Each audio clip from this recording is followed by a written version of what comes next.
3/12/2025 திருவண்ணாமலை பஞ்சபூத ஸ்தலம் அக்னி ஸ்தலம் அண்ணாமலையார் உண்ணாமலை சமேத திருவருளால் இன்று கார்த்திகை தீபம். அண்ணாமலைக்கு மாலை 6 மணிக்கு மகா தீபம். இப்போது முப்பெரும் சக்தியாக விளங்கும் பத்ரகாளி அம்மனுக்கும் உற்சவ சக்தியாக இருக்கும் துர்காதேவிக்கும்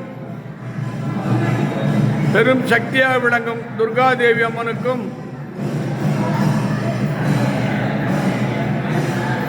மகாலட்சுமி அம்மனுக்கும் மகாமேருக்கும்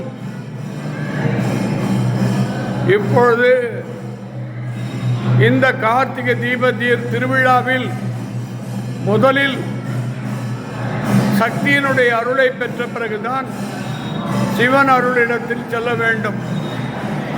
இது ஐதீகம். சக்தி தான் இந்த உலகம், பிரபஞ்சம். தாய்தான் முதல் எழுத்து.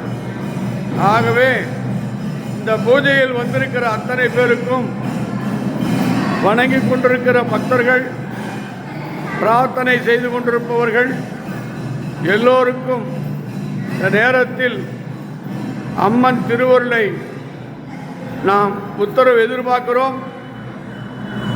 நேற்று முழுவதும் அன்னதானம் நடந்தது. காலையிலிருந்து இப்பொழுது அன்னதானம் நடந்து கொண்டிருக்கிறது.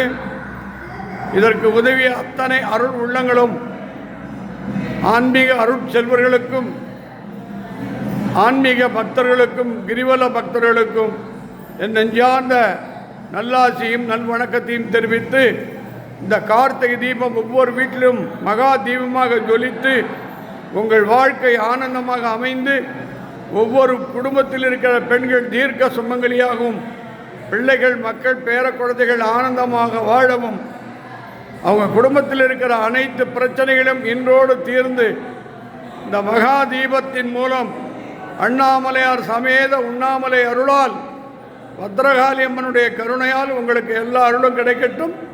இப்போது அம்மன் திருவருளை